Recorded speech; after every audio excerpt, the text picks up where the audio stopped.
Oh, motherfucker, you can't have my cornbread. That's for damn sure. Because if you try to take my cornbread, part 2 of my killing spree gonna begin up in here on your ass right now. If you think about my cornbread, they get the taste out your mouth. That's for damn sure.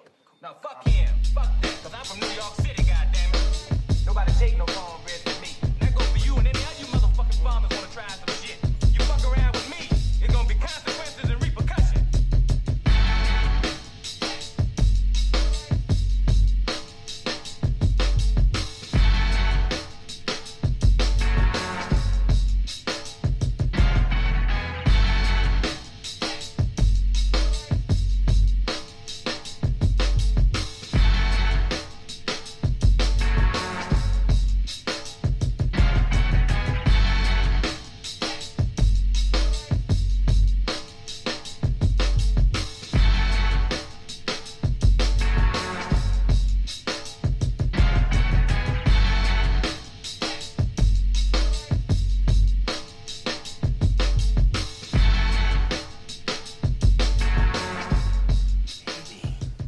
Haters gonna hate, and ain'ters gonna ain't. That is done.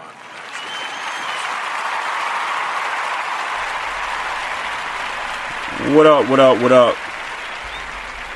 What's good, folks? What's poppin', y'all? It's your boy Trey Fraser here in the building. We got Maestro Styles in the house. Welcome to another episode of the Barbershop Sports Talk Podcast. We're live on the website. That's www.barbershopsportstalkpodcast.com. Make sure you guys check out the Facebook page. Also, you can find us on Instagram at Barbershop Sports Talk Podcast. Also on Twitter at Barbershop SPOR2. And you can listen to us on YouTube. And we do have other platforms, which I'll get to towards the end of the show. We got another good one for you tonight. Maestro, what's poppin', man? It's been one hell of a week, man. What's good? Hey, man. Prayers and condolences. I'm going to get right to it. Prayers and condolences to Jacob Clark, a young man who was tased and shot 7 times. He is now in the hospital. Last I heard, he's stable. And he's going to be paralyzed from the waist down. Did not get that update. Yes. Listen here, man. Like, it's like, damn, like, I mean, look, listen here. Let me be honest about this. Mm-hmm. I know that this ain't all going to change in a day or a month, a year for that matter, 3 years for that matter. Mm-hmm. But I feel like some of the blatant, senseless shit should be, kind of slowing down. And, I don't feel like it's been much of a break since the last time we've seen a ignorant, senseless murder or attempted murder in this case.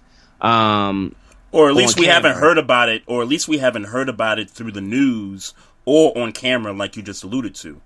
Yeah, it's this break we've had in between shootings or televised shootings or recorded shootings rather. It hasn't been a long enough gap in between these recorded shootings of police officers to black men for no reason. And let me be clear, for no reason. Prayers to him, prayers to his family. I wish I don't know if the officers' names have been released. Or have been released. I don't know. But those guys need to be fired, terminated, gone to jail, and left to deal with the consequences of their actions in the prison system. You know what bothers me about this? It's not, and obviously the thing that should bother people the most is police brutality, the way that these videos are surfacing, the way that these police are apprehending unarmed black men. That should be the focal point.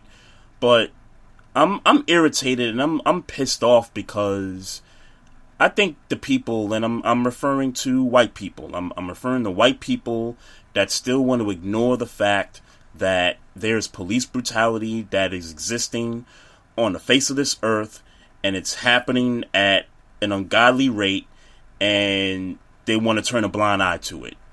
I'm frustrated about this, that people are still trying to talk about, oh, well, if he would have just, co-signed with the officer, he wouldn't have got shot. Like, miss me with that bullshit. You know what I'm saying? Like, come on. Police officers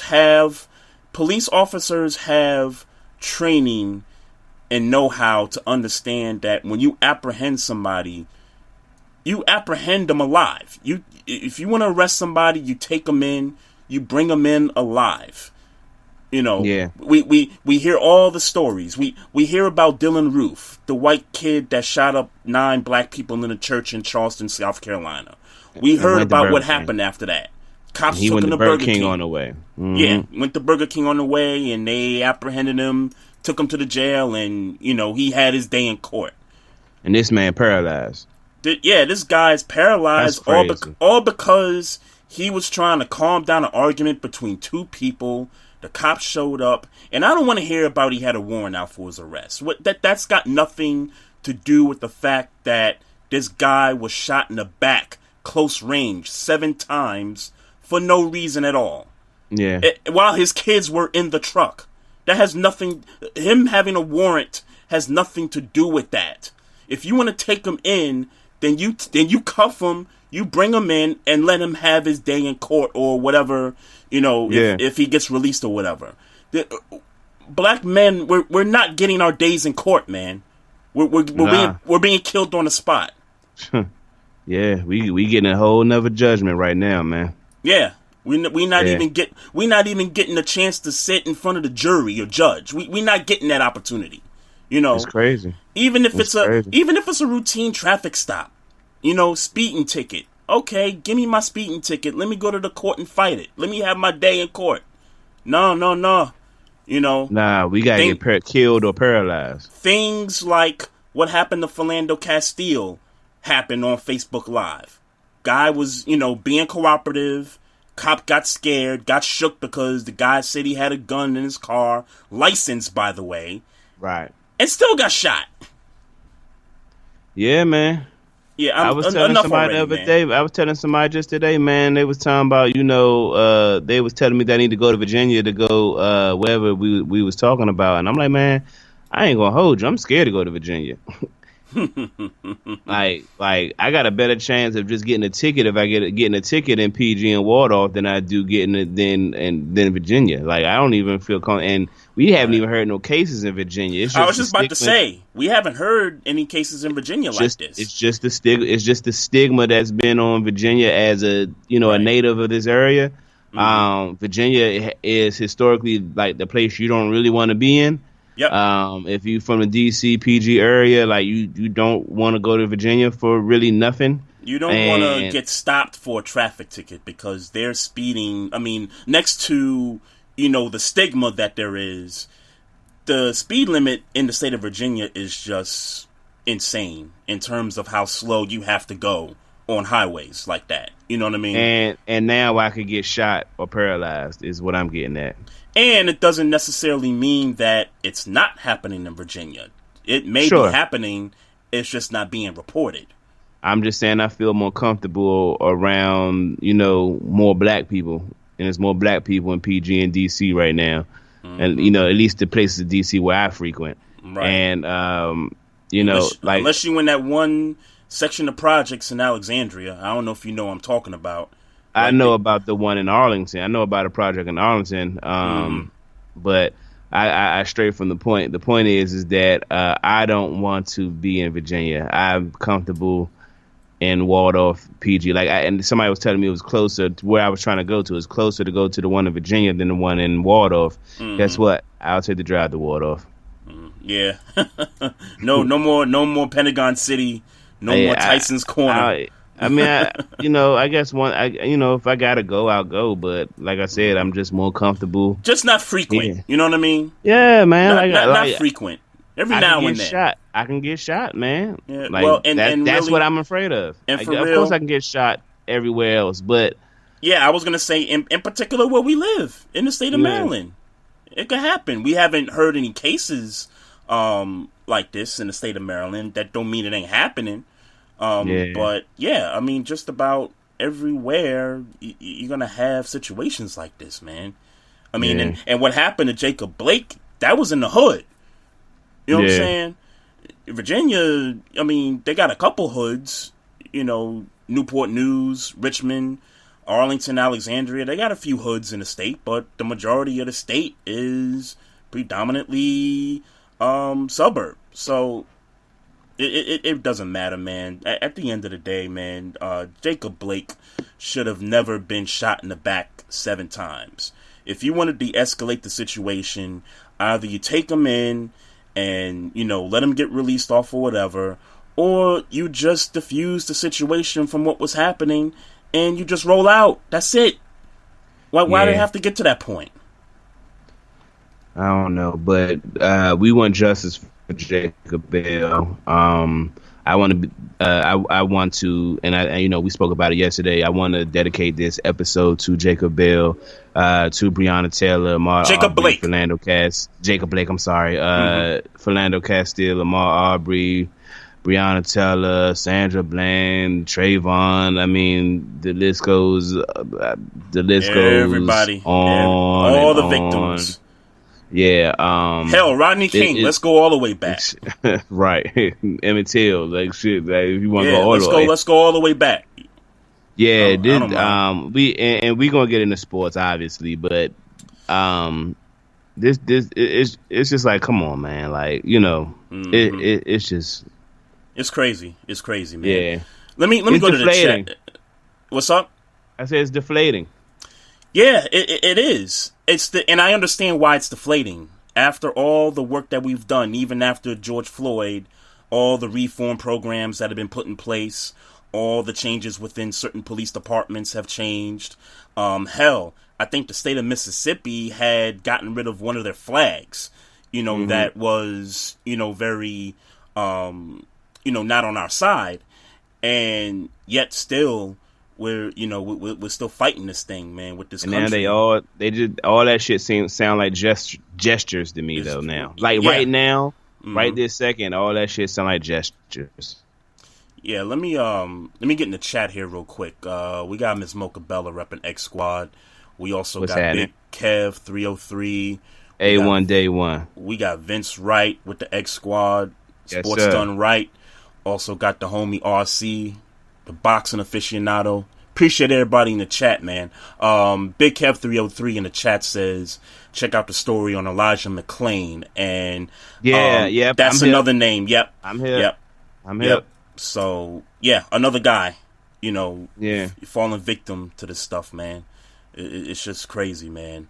So, just to kind of tie this into sports, right? So, I've been on Twitter most of the day, and yeah, I was at work today, but kind of, you know, searching Twitter for a little bit, and I've noticed there's a few players in the NBA that have spoken out in regards to Jacob Blake. So, I saw George Hill's press conference last night, and he alluded to, you know, saying, you know, hey, what, you know, I don't understand why the hell we even here, you know, talking about, you know, playing ball in the bubble and all that stuff, you know, just in response to all this stuff that's been happening. Like, we should be out here trying to fight this justice and, you know, get what's right, you know, for us. LeBron James had a lot to say last night after the game. And then I saw something come out, and I can't remember whose Twitter it was, but I guess this person works for the Raptors or, you know, covers the Raptors. But Fred VanVleet and Norman Powell have had discussions about possibly boycotting the Raptors-Celtics Game 1, which I think is scheduled for either Thursday or Friday. And so now you have that, and now, you know, players are starting to come out and starting to question, okay, was this really a good idea to get this whole bubble thing up and running? And I'll kind of allude to a point I was making, not even just last week, but, you know, a few weeks back when we were discussing Dwight Howard not wanting to play basketball and Kyrie not wanting to play basketball. And I made the point that white people look for distractions. Sports is a distraction to white people, and I will admit, even to myself at times. Don't say just white people, because it ain't just white people if we talking about it being a distraction. Sure. And and I'm sure it's a distraction to many other people. To all people who like sports. Right. The fact that there was no sports for about 3-4 months, all that focus just went towards Black Lives Matter, the movement, social injustice. Everywhere you looked, they was talking about it. ESPN, Fox, CNN, everybody's talking about it. And this was one of the things that I thought Kyrie and Dwight was afraid would possibly happen, is that we get these sports back, these players go back in a bubble, and the message kind of goes, slowly but surely underneath the rug.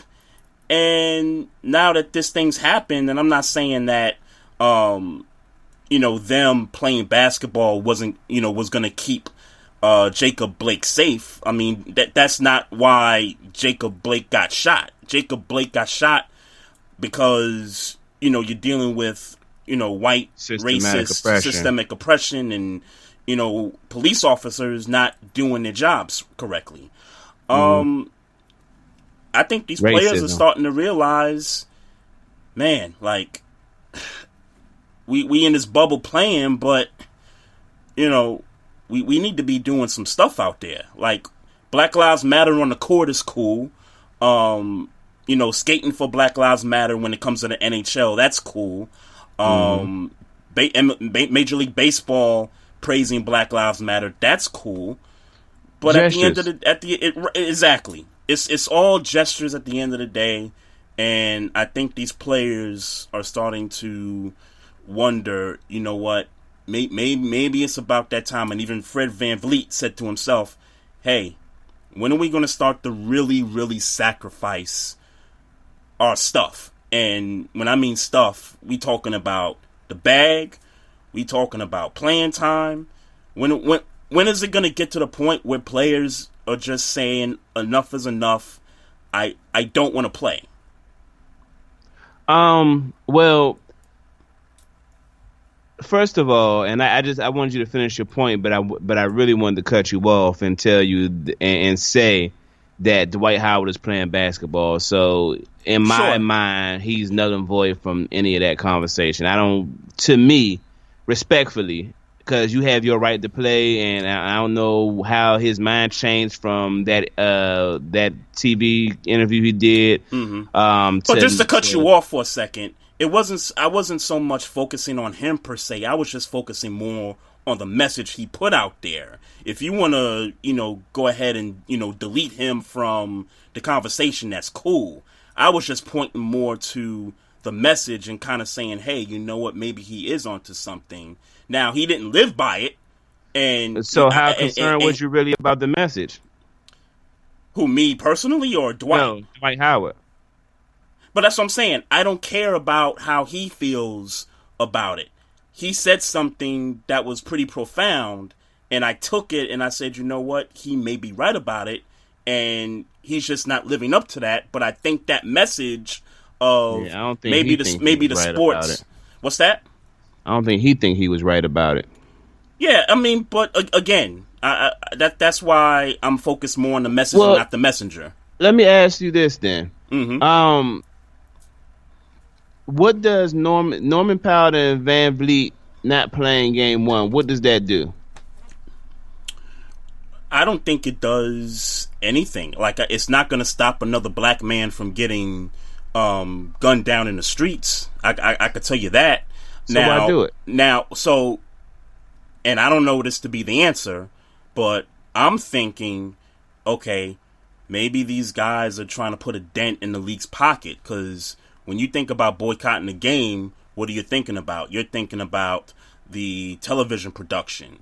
You're thinking about all the dollars that was invested to put this game on television. So when players don't play, now cameraman can't do their jobs. TV analysts can't do their jobs. The networks can't do their jobs. The league, in some cases, can't do their jobs. What does that cause? That causes financial disruption. And what have we been saying about the NFL, for a while now? If players would just be like, you know what, we not going to play, then what's the league going to do? They've invested so many dollars into the production of their sport, and they need the players. I mean, it's a fact. They need the players so that they can get dollars generated. And without players, I'm asking you.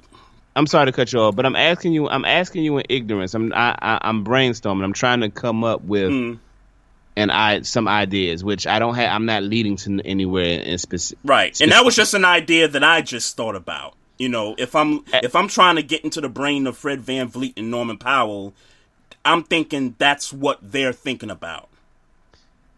My question is that at this point, and again, I understand that even if every black person in the league in the bubble right now said, you know what, done, we're not playing basketball for a week, 2 weeks. Right. There's still a very high possibility that in that 2 weeks, a black man is going to be killed by police officers. Of course. After that 2 weeks, somebody's going to be killed. A black man is going to be killed by a police officer unjustly. It's going to happen again. Of course. So for lack of a better term, defunding the NBA does what? So and this might not be the correct answer again, but we brainstorming, I'm thinking, right. And I would hope that anybody listening, I want to drive thought. What are the steps? Because look, the NBA has put money into social injustice, yes, programs. The NFL has put millions, and the gestures are here. It's still happening, and we don't have answers. We don't know what to do. We do not know what to do. So I want to drive a dialogue. If we're gonna sit here on this topic, how do we what do we do? What or more importantly, or I don't want to say more importantly, but more to this conversation, because we're a sports podcast, what do athletes do to affect change? Well, here's what I think. And let's just throw the scenario out there. Let's say the Raptors do boycott the game coming up. I would expect that these guys put their boots on, put their hard hats on, go out in these streets, talk to legislators, people who in their respective cities they play in that are of higher ups, whether it's mayors, officers, whether it's anybody who's in charge that can affect change and the change that we need. I would hope that something like that is taking place. I'll follow that up with a question. These billionaire owners, and I'm not just talking NBA, I'm talking all, major sports. I like to think that these guys have a lot of influence in their respective cities where they own their franchises. Like somebody like a Jerry Jones, who owns arguably the number one sports franchise in the country. I would like to think that Jerry Jones has a lot of pull, in not just in the city of Dallas, but in the state of Texas. I would like to think that. So just one more example. What about players boycotting, affecting dollars, affecting financials, and bringing attention to these billionaire owners and these people that are higher ups whose money is being affected? Get the awareness, get their attention, and understand, hey, we're willing to risk this all if something's not done. If we're not doing the actions that need to be done so that things like what's happening to unarmed black men and unarmed black people, for that matter, aren't happening at the rate it's happening. Like we this has got to stop. We need some kind of change at the top. So what they'll say, put yourself in the athlete's shoes, and obviously we don't make millions of dollars, but because they make millions of dollars, they got $1 million homes that they have to pay for. Of course. Tell that everybody's not riding like that. Now, Facts. Me, Maestro, I'm like, I know there's a protest going on Friday. Mm-hmm. Maestro's sick on Friday. He going to protest. You know, that's what Maestro's doing. Of course. So, but I got the leave to do it. If my boss told me, you know, I'm gonna fire you if you don't come to work, then I'm faced with a dilemma. And that's not that's not a realistic situation in my situation, but there may be situations in people's careers or livelihoods are at stake if they decide they want to show any type of a protest at their job. Absolutely. So, I agree with that. So I feel you, Van Vliet, Norman Powell, you're not going to play. And they haven't determined that yet. That hasn't been confirmed yet. Well, okay. Well, here's what I would suggest, and I'm not saying, you know, again, it's a hard ask. It's a difficult ask. Of course. Show up to the game and don't play. Just stand in the middle of the court and don't play. Oh, okay. So you're referring to like the technique and how in boycotting. We have to continue to bring this. Unfortunately, not unfortunately, it's unfortunate that they kill him and paralyze him, motherfuckers. But we have to deal with this every single time it happens. We can't let we can't really let the gas, and it's going to continue. Like I said, it's going to continue to happen. It's going to continue to happen. It's at this point we're not even really fighting for us to see equality for us, like us individuals. This day and age, we're literally fighting for the future. So we're not gonna be able to experience the potential changes that we're seeking. It's gonna be, we're fighting for the next generation, like you said. It's more so for the future than it is really for the present. And so with that being understood, and if anybody can come to that conclusion, meaning, so it's hard to say, it's hard for people to say or come to grips with, I'm fighting for the future. Why am I fighting for the future if I ain't finna be there? You know what I'm saying? Sure, it's a selfish way. I'm just talking about all the hurdles that, of course, that we gotta go through. I don't think it's gonna be. I think you're talking about a percentage of people, though. What that percentage is, I don't know. But you're right when you say it's a dilemma when your boss tells you, "Hey, you're gonna show up or you're fired." You know, that's real. That's just one variable, though, Trey. Like, for instance, and you know, I'm only using you as an example because me and you spoken about it on the podcast. When I went out on Juneteenth, and you was like, you know, I wish I could do that, but you know, I got youngins I got babies at home, and that's your reason for not. And again, I don't take this as me, you know, throwing shade or nothing. That's not what I'm doing. Everybody has to have their threshold. Everybody doesn't have the lifestyle to participate in things like that. Well, but even that idea is based on your take of your situation. So of course, in me going out that day, I've spoken to many people. I've seen people take their kids. Of course, you know what I'm saying. Yeah. So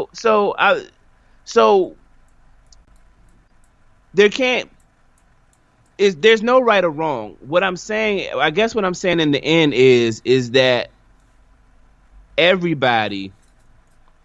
person that wants to see change in, you know, in the way we are treated as a people, everybody's going to have to move their threshold a little bit.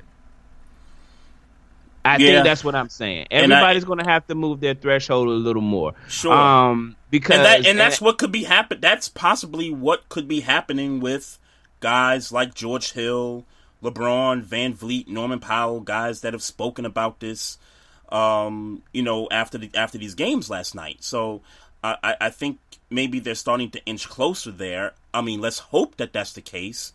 But I don't mean, and I'm sorry to cut you off, and I don't mean just athletes. I mean every person in the world who has an issue with oppression, racism, hatred, those things, and are sick and tired of that. We, Maestro included, is going to have to move their threshold a little further because I agree with that. We are fighting for the future. Like I'm talking about my grandkids at this point. You know what I'm saying? Absolutely. Yeah. This is crazy.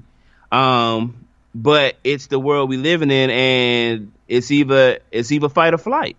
Yeah. It's either fight or flight. And everybody, we gonna have the people who are addressing these issues are gonna have to come to terms or should come to terms as soon as possible as to what they going to do. Are they going to accept that this is the way the world is, or are they going to be the people who say, "All right, let me try to bring some awareness. Let me try to affect some things about what we do and how we do things." Or not so much glorify, but kind of agree to the gestures that have been taking place, i.e. painting Black Lives Matter in the street, things like that. And let's be clear, keep the gestures coming. Let me be very clear on that. But to those people who with the gestures, again, you're gonna have to move your threshold a little more. You gotta back that up with some action. That's what I mean by moving the threshold. Yeah, the gestures are good. I won't speak for my entire race or the entire group of people who feel the way that I feel, but the threshold has to be moved a little more than what it is. But I still want the gestures because let's be clear, Black Lives Matter on major streets in front of the White House. It's dope. It's dope, and I've said it in the past. It's dope that every borough in New York City's got Black Lives Matter in the street. It's dope that in front of the White House is Black Lives Matter. It's dope that in downtown Baltimore they got Black Lives Matter painted on the street. I appreciate that. At the end of the day, it gets to a point, man, and I'm just speaking for myself. I'm sick and tired of the gestures at this point.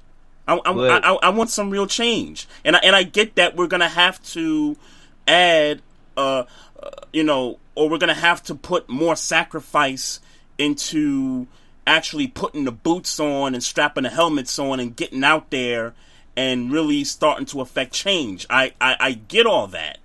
But the gestures, at some point, man, those gestures got to turn into some real live action, for me anyway. Yeah, but how? And I don't mean to, be condescending. I don't mean to be, what do we want? And I get the quick answer is stop killing us. That's the quick answer. Yeah, but how? Because again, this is systemic. This ain't just every single person who commits a crime is racist and hatred. There's conditioning going on here. Of course. There is if a black man do this, then that should be taken as this. So react this way. You know what I'm saying? So it's just not as simple as we want them to stop killing us. It's not that simple. You got to go through a lot. It's a lot of red tape you got to go through, man. And I explained it earlier. You talking about mayors of these major cities. You're talking about people who are in office at City Hall, in most of these cities and all the city halls around the country. We got to find a way to reach out to those people, because at the end of the day, those are the people that are going to institute the change that we really need. Now, the question's still going to be, okay, how do we go about that? What do we do? What are the steps? Well, we tried marching. That hasn't worked. We tried tearing up Targets and burning down Burger Kings. That hasn't worked. Well, let me stop you right there. Because when we went on that, I guess I want to say 20 days. It might have been 20 days. When we were out in these streets every single day, gestures started happening. We were being heard. So I don't want to say that. Well, in addition to that, because let's be clear, we were on this podcast. Me and you were on this podcast saying, I am happy with everything that's happening right now.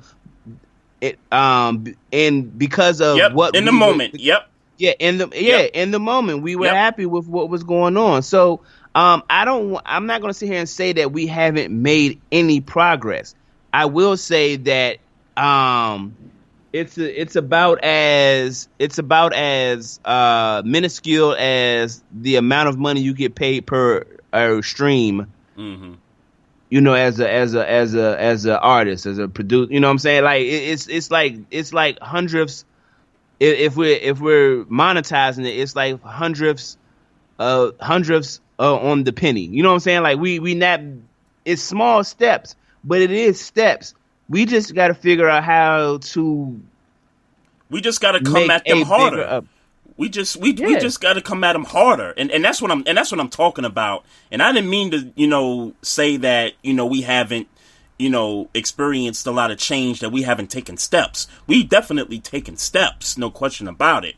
But it's at the point now where it's like, man, you know what?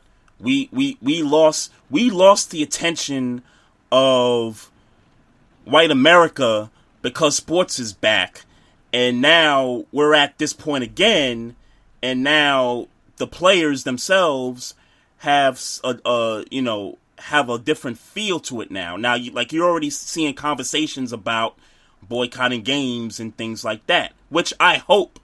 I pray to God. I pray to God that the Raptors come on the court and they don't play basketball, or however they want to do it. However they want to do it. I want LeBron James, and this is just me, and I want LeBron James and the Los Angeles Lakers, their next game.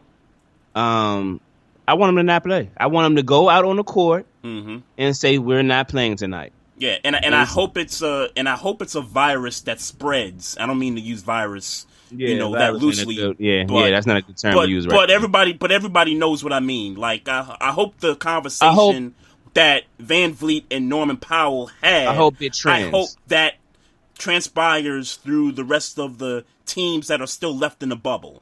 And for not just them, what about the players in the NFL? I heard earlier today the Detroit Lions were scheduled to practice, and they said, hell no, we're not practicing today. We're going to stand out front the facility. We're going to, do these signs saying we're had enough. Yeah, we're going to do all of that. We're not practicing today. So I appreciate what the Lions did there. And really, all the teams in the NFL should be doing that. All the teams in Major League Baseball should be doing this. The National Hockey League, everybody, they should be doing that. But let's be clear. I am speaking to black people and people who are with this cause. I don't expect racist owners. I don't expect racist people. I don't understand people who are on the fence, who at this point you jag the enemy if you on the fence. I'm not talking to y'all. I'm talking about the people who understand. We have a job to help make them understand. And so we ain't got time to be trying to, play politics. We just don't. And to try to kind of move on, Trey, because I be honest with you, it's thunderstorming right now, and I don't know how long Wi-Fi is going to be running around here. It's so I want to try over here too, man. Yeah. I see the lightning striking right there through your window there. Yeah. So I want to try to matter of fact, I need to plug my phone back up in case this shit really do go down. Hey, it would have been worth it though. If it go down, man, this conversation was worth the talk, man. We needed to really, dive deep into this stuff. Listeners, man, I'm sorry, and I'll make my last point. I'll let you make your last point. To the listeners, man, I just hope that we as a people can find somewhere in your life where you could move the threshold and just be a little more self-aware and share your awareness. However, if it's social media, if it's, amongst, your job, if it's amongst your family, however you can help, gain knowledge of yourself and spread that, please do. Find some way to move the threshold of letting more of this cause in your life. Please find it. Me too. So let me I want to give a shout out to my homie the mayor in the chat room here. He's got a comment in here. He says it's going to continue happening until we all, not a select few, we all, in all caps, got to come together and put the pressure by any means. We are the majority, but still have that minority mindset. Facts. 100%. It's going to take all of us. You alluded to it earlier. We're going to have to step a game up, man. We're going to have to put that extra sacrifice in, regardless of lifestyle, regardless of responsibilities, regardless of any of that. We're going to have to, put our foot forward and, see what happens on the other side. Yeah. So all right, so let's get some shit. And look, I'm sitting here looking at the Raptors president, Masai Ujiri. Masai Ujiri, yeah. Uh-huh. I'm sitting here looking at because his name came back up again because of an altercation he had with a police officer at the finals last year. And essentially, this officer, whose name is Alan Strickland, is suing him, the Raptors president, saying that basically he put hands on him to the point where Alan Strickland had injuries, and he basically trying to get paid, and he's been on leave since the finals. This police officer. Okay. A video came out of their dispute, and Masai Ujiri did not a damn thing to this guy. I saw it. Yeah, the officer pushed him. Yeah, and then somebody came and got Ujiri, and got him where he needed to go. I don't know why this wasn't a big story when it happened. Because to my understanding, it was a big story. I don't recall covering it. I don't recall hearing about it. But let me be the first to say, Alan Strickland, you a piece of shit. I hope you go to jail. I don't, and really at this point, I don't even care that you didn't per se commit a heinous crime. I was about to say it was just because I saw the video. It was a shove, right? He shoved him, right? And then he lied about it, right? Yeah, he shoved him and then said basically. Now Ujiri did shove him back. In defense. That's fine. Mm-hmm. But let's be very clear. You had no injuries. And even if you did, you deserved them because you pushed him first. But the reason why I'm talking about being criminally tried is because, look, the message has to be sent. If this was not at the NBA Finals, that cat could have lost his fucking life. And it don't get no realer than that. This dude could have lost his life if this was on the streets somewhere and he was trying to pass by this racist piece of shit, and he didn't want him to walk by or go wherever he was trying to, wherever Ujiri was trying to go. Yeah, so I think if anything,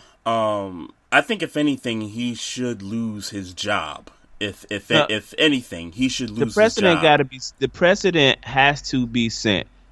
Is it radical? 100%. It is 100% radical.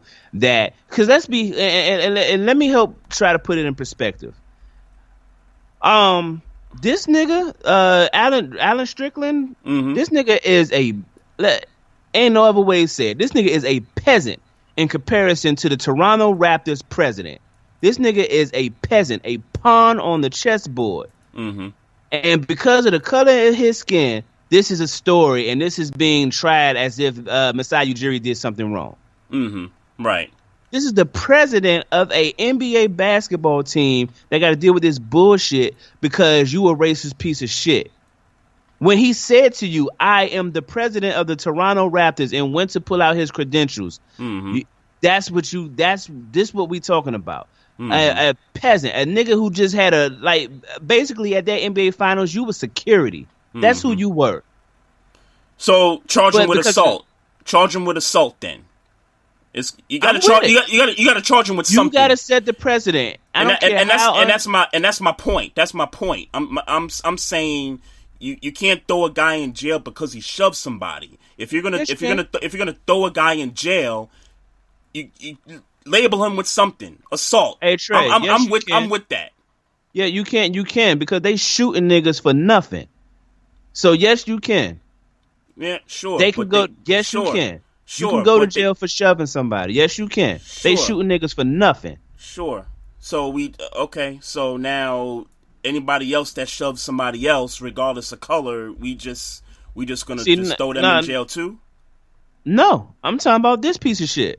Right. So I'm saying specifically. So then it's not a precedent being set then. Sure it is. Sure it is. Because every single time that somebody unjustly shoves somebody, when you are you and he is him, it's a situational thing. That's why every single, of course there is the law. Of course there is the law. Right. But every single law has loopholes and ways that it can be bent to work for the plaintiff or the defendant's agenda. Sure.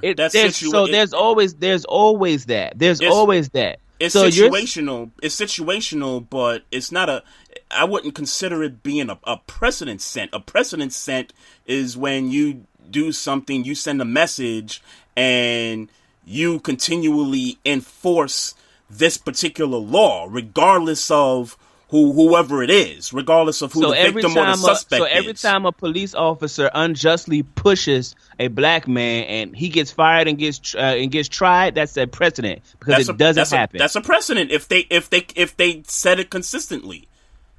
If they try them consistently, yes. So that's what I'm saying. Set a precedent. Yeah, I'm saying it just can't be. Once you set the precedent, it can't just be situational after that. Yes, it can. It's all this shit is situational, Trey. We keep acting like the law, the courthouse is they stick to their set of rules. They don't. It's flawed. Yeah, it's flawed. Don't get me wrong. It's so flawed. We can continue to be flawed for black people's agenda. It can happen. But is that what we really want? If we're talking about black people being treated fairly, yes, that's what we want. The precedent I just said was the example I set is every time a police officer pushes, assaults, touches a motherfucking black person for no reason in a violent manner or aggressive manner, they should be fired and tried and charged. Right, and it shouldn't be situational. That's all I'm saying. I'm saying. And it might sound like I'm disagreeing with you, but I'm actually agreeing with you in the sense that if you set the precedent, cool, but don't make it situational after that. You set a precedent already. if the next cop pushes another black man or pushes anybody for that matter, try that cop. I don't care what color he is. Try him. Yeah. Yeah. That's kind of where I'm at with that. Let me say what's up to Jordan Rosario, keeping it 100 in the chat room. What's happening? You know what's crazy? So Jordan Rosario has been, giving us props every week, and we appreciate that. He's kind of been like the new Mocha Bella in the sense that Mocha Bella likes to push podcasts, whether it's day, night, late night, whatever. Jordan Rosario is like doing the same thing, bruh. So we appreciate the support, and we continue to listen, and man, we appreciate you, pushing the platform for us and all that good stuff. So, Maestro, I got another. It's not so much of a racist story per se, but this did happen after we did the pod last week. So, Tom Brenneman is a sports broadcaster for the Cincinnati Reds, and the Reds had a game on Wednesday, I believe, and he was caught on a hot mic saying that city is fag central. I'm kind of paraphrasing that, but he basically used the word fag in the statement he said, and he kind of did that portion of the game after that, and I think eventually they took him off the broadcast before the game was finished, and so now he's been suspended, if I'm not mistaken. Suspended. I think he's been suspended, which I think you need to try him to get him up out of there. Ain't no try. He should have been fucking fired. No, I'm saying at this point they need to try to get him up out of there. It shouldn't even be whoever is hiring him. It shouldn't be no try. Whoever the fuck hired him should be fired. It should be fired. Well, people, like you said earlier, people got these loopholes, man. Like, somebody in that organization might want him fired, but then the loophole is this white ass skin, though. Other people might just be like, nah, we gotta hold on to this cat. So that's why I'm phrasing it. That was Mike Wilbon. If that was motherfucking Mike Wilbon, he'd be vilified. He'd be done. He'd be vilified. He'd be done. Yeah, I mean, he'd be done. I would lean towards that, but yeah. He'd be fucking done. He should be fired. Yeah. Who hired this nigga? Who does he work for? He works for the Reds broadcast station. Yeah. And it's like the situation with the Hornets. It's the same situation, except he used the homo slur, whatever. The nigga should be gone. The fucking cracker should be fucking fired. Hey, look. You on this cancel culture tour right now. I should be on fucking cancel culture right now. Fuck him. The fuck you talking? Fuck him and fuck the other person we was just talking about. You on cancel culture right now. Everybody lose their job. What the fuck? He should. Everybody lose their job. That's not a justifiable action. Him being suspended for saying fag on fucking national TV, on radio broadcast, whatever it was, where I could see it on my fucking social media feed. Shout out to BS3 because that's where I saw it. There's no fucking way that we talking about him being suspended from where any motherfucker that wasn't white or had the resume of that cat, the Brennahan cat, would be gone.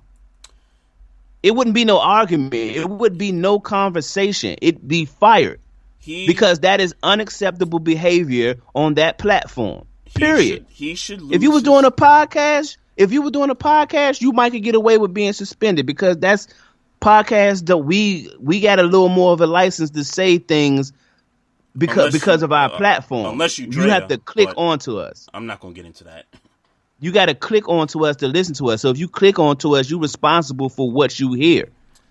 But this nigga on a public platform where women, children, young people, all that shit is just trying to watch a baseball game.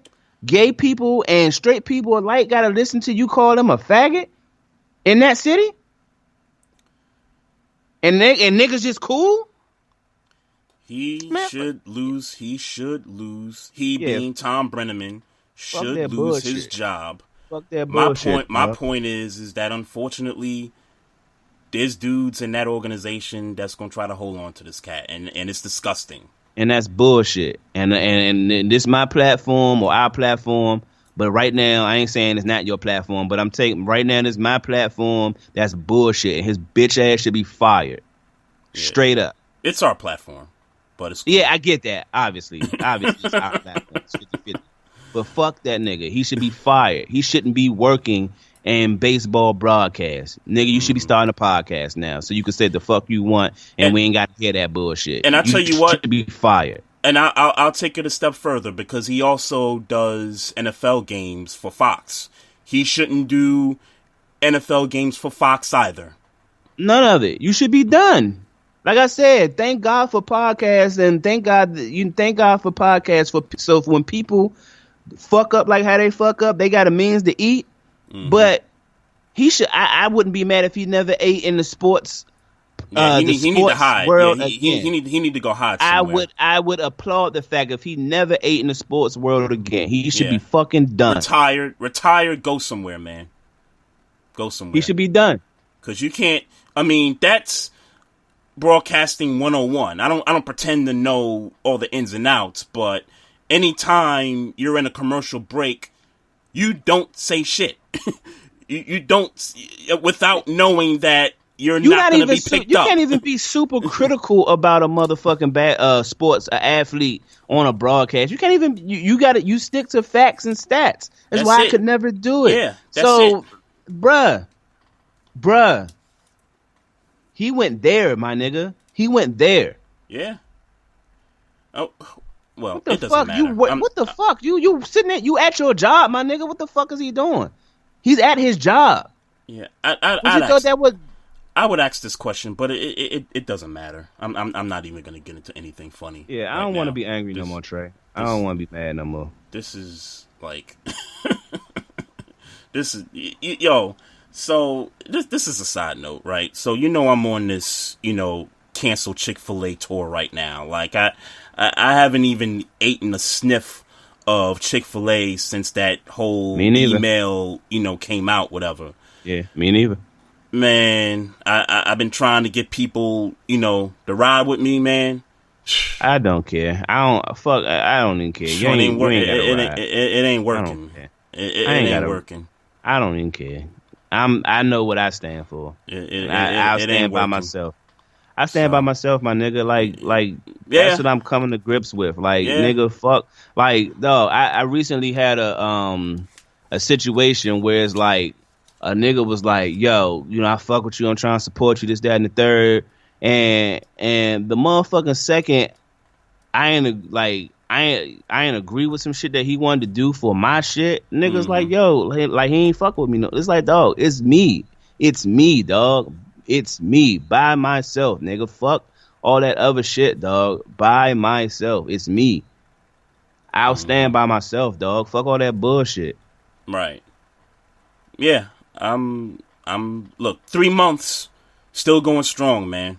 I'm like, look, if y'all my family, y'all, love you to death. That's your decision. Be myself. Love y'all. I'm not patronizing it. We not, we ain't gonna argue over no, chick. I'm not about to, risk a relationship over some Chick-fil-A. I'm not gonna do that. I'm not going. I'm not buying. But I have every right to not patronize a particular product. Not doing it. And flat out. Look, and as good as the food was, there's plenty of other good food around. Good as the food is still good. I'm not gonna say act like the food ain't good. The food is fucking good. It's fucking delicious. I love Chick-fil-A, but fuck y'all. I'll be all right. There's other good food around. I'm not losing sleep. I'm really not, man. So I know you don't care. We don't care about hockey on this podcast, but I gotta bring this up, man, and I might go on a rant here, and this isn't even my team. So the Capitals got knocked out the playoffs last week. I think it was 4-1 against the Islanders in New York. Where the old coach is. Where Barry Trotz is coaching the New York Islanders now. Look, man, Ted Leonce's got to get this smoke because There's absolutely no way where a guy that coaches my team gets me the chip and I don't pay that guy. I don't even make an attempt to try to keep the guy around. And he goes to the team that I gotta see in the playoffs, and I gotta get bounced the way I got bounced, and it should have got swept. Let's keep it a buck. Them niggas should have got swept out the playoffs. I watched a couple of those games. I didn't watch the whole thing, but I watched a couple of those games. Man, they was getting ran off the ice, man. Like, they deserve to get swept at that point. Ted Leonsis, man, you messed up. You should have kept Barry Trotz, and now they fired the coach that they replaced Trotz with. I don't know if you heard that. They got rid of his ass, and now they got to look for another guy. And come on, man. Hey, man, you can't. Got my chip. You can't not reward the coach that got you your first chip. This isn't just the Stanley Cup. This is y'all's first Stanley Cup championship, and y'all gonna let that man walk to another city. Shame on y'all. Y'all deserved every chance of it, every bit of it. Y'all just get all the smoke.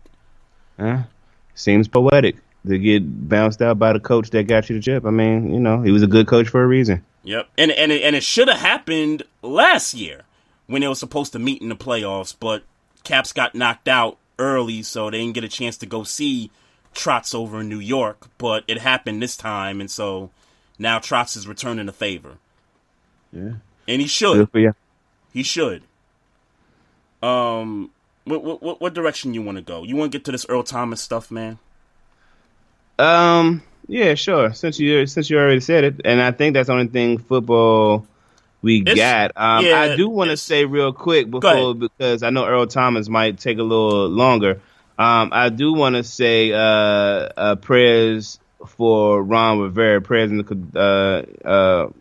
get well soon for Ron Rivera, who was diagnosed with cancer. Yes. The Washington football team, man, they have had a crazy. They taking hits. They have had a crazy all season. And then Darius Geis, who was just released by the Redskins or the football team. I'm sorry. We talked about that. Yep. That he got rape charges. He turned himself in. And... No, that was domestic abuse, domestic violence. He got rape charges. He got women coming out saying he was raping them in LSU. Oh snap! Like one was saying. That she was asleep and he raped her while she was asleep. Oh, snap. Another one said that, they was drinking, they were drinking whatever. And she told him, nah, I ain't want to do it. And he did it anyway. So Darius Geis, man, you got to get your shit together, bro. It's a nasty time, man. And man, it's getting crazy. But Hard Knocks got it wrong, man. They definitely need to be in Virginia. They definitely need to be in Virginia. So who's on there this offseason? Is it the Rams and the Chargers, right? And the Rams, yeah. Okay. Yeah. But let's talk Ravens, man. Yeah, and since you were bringing up, giving shout out to people and, get well soon, I do want to give a shout out to Usain Bolt, who tested positive for COVID-19 because he was at a party where not everybody was masked up. So I don't know the details about all that, but get well soon. But gotta be out here. Gotta be more responsible. Man, I'm gonna tell you, Trey. I make it short because we obviously we way behind schedule. I realized that my birthday is in a couple of weeks, and I realized that I'm not going to be able to do nothing and then I was like, well, you know what? This would be the weekend because next week on my actual birthday, I got the kids, so I'll do something with them. Right. And then the weekend after that, I work. So this weekend would be the ideal time to, do something. And the more and more I think about it, I'm just going to sit here by myself, drink some wine, maybe. What I'm saying? Or just go to sleep like our homie did for his birthday. Yeah, I don't know if it's gonna be that crazy. I don't know if it's gonna be that boring. I mean, You know what I'm saying? Maybe I have like one or two people and some rated X lined up for the evening, but I'm trying to tell you, man, this is a crazy time. Quick question. You're not ready to go out and dine within the public. I don't know how I feel about it yet because like for instance, we did that for Kazaria for her birthday, and they checked our temperatures and we went in and everything was fine. But I didn't I was uncomfortable then. Like I was uncomfortable then when it happened. So, but Zari wanted it, and the things you do to try to make your kids happy. But sure. I'm as of right now, I've still been on takeout, bro. Like the most I go was going in and grab it, and yeah. Because I'll tell you a quick experience we had just maybe last month. So me, Debbie, and the kids, it was a Saturday. We drove to Silver Spring because there was a Haitian restaurant right there on Georgia Avenue, right at the D.C. Maryland line. D.C. Maryland, yeah, And I walked into the joint because we called in the order. We said we was going to come pick it up. So I get there, and, there's people in there dining. There's a couple guys at the bar, and, it seems like it wasn't bothering them per se, but I could certainly understand if folks just, people like yourself aren't ready to get back out there and kind of dine, on a casual level. But I say that just to acknowledge that there are people out there, living their life. Niggas living their lives. Niggas been on flights. I'm watching niggas, plane tickets is dirt cheap right now. So niggas is saying, fuck it. They going on trips. Tolu is like the Tolu. I don't know where that is, but that's like the popular spot right now that I'm seeing a lot of people go to. And look, bruh, y'all can have it. Y'all can have it, man. Y'all can trust me when I tell you, y'all can have it. The most I've done is cookouts amongst family members. That's the most I've done. Yeah. We had a little gathering at my aunt's house recently. I told you about my cousin. He relocated down to Tampa and everything. That was kind of his going away, get together or whatever. So that's probably like the only thing like group wise that we've done since the shutdown, and everybody was masked and everything, so everybody did the precautions and protocols and all that good stuff, right?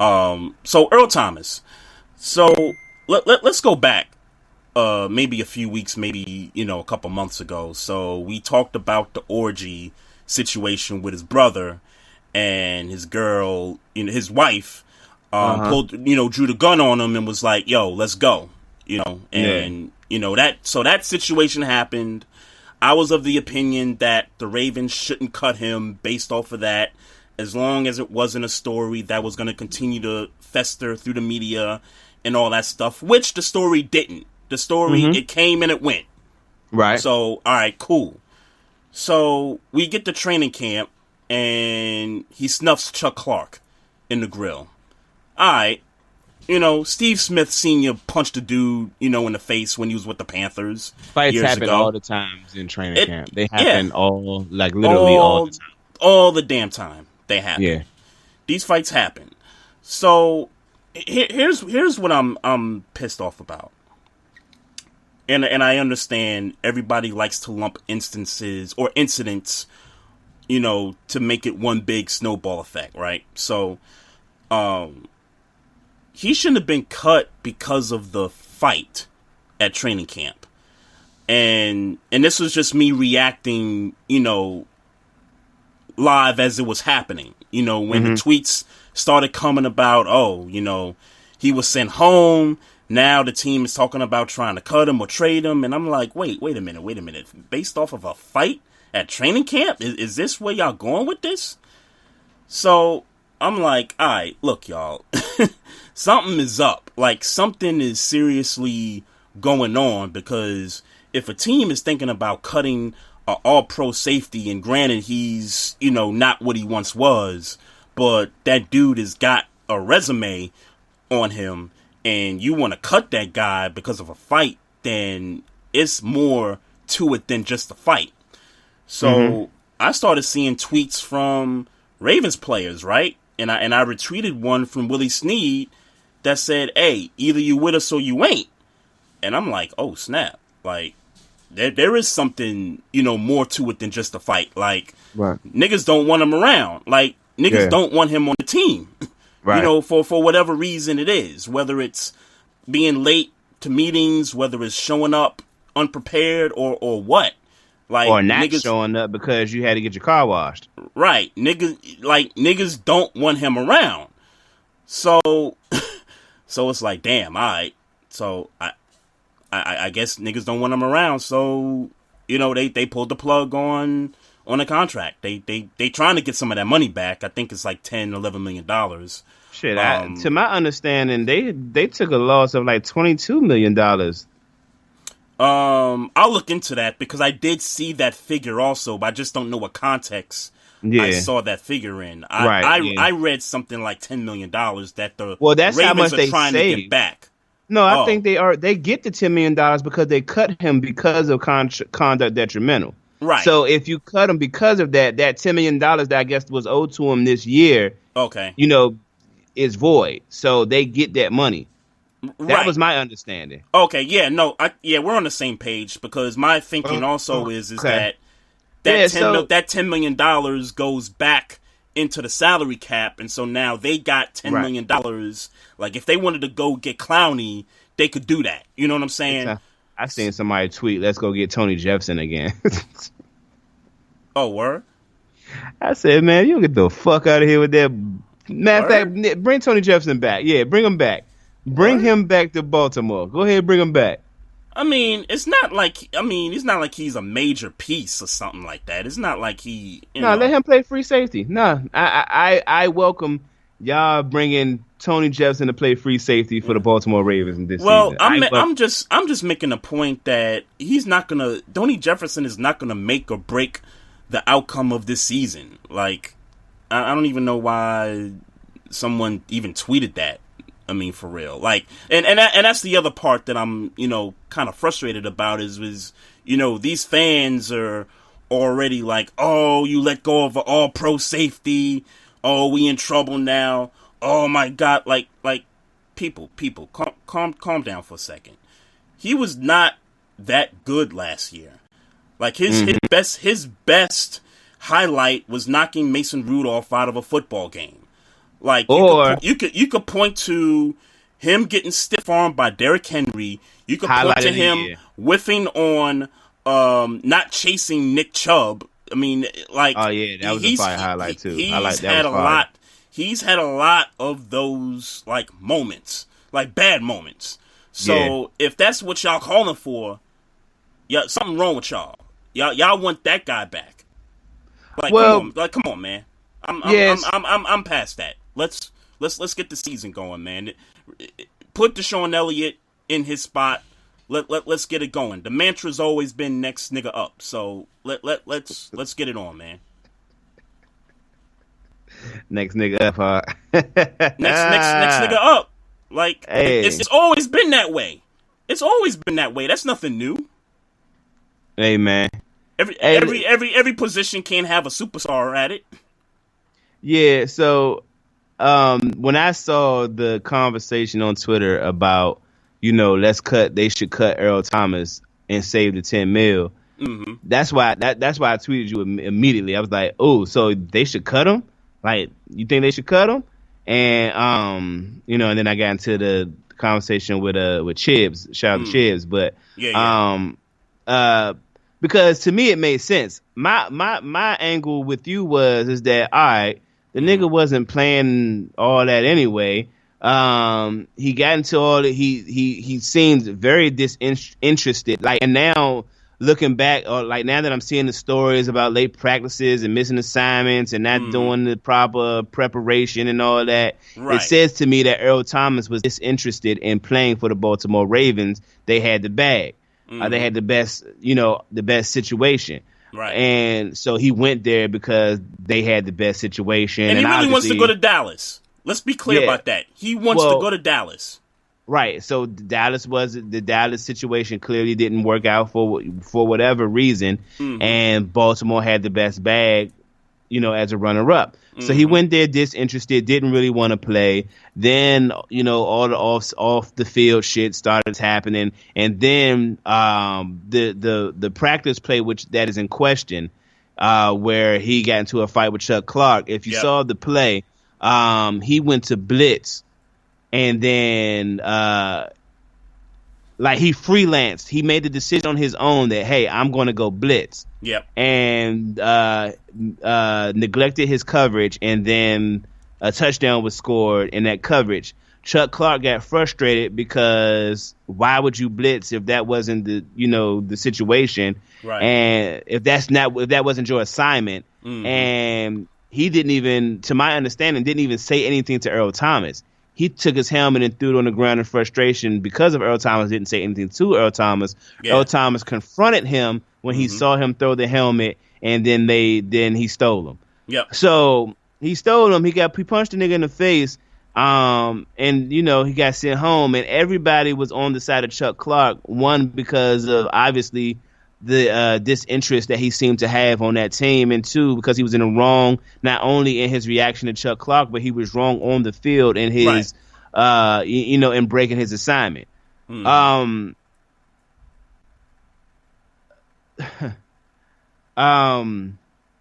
Then, to my understanding, I don't know if you saw this, Earl Thomas posted the play on Instagram.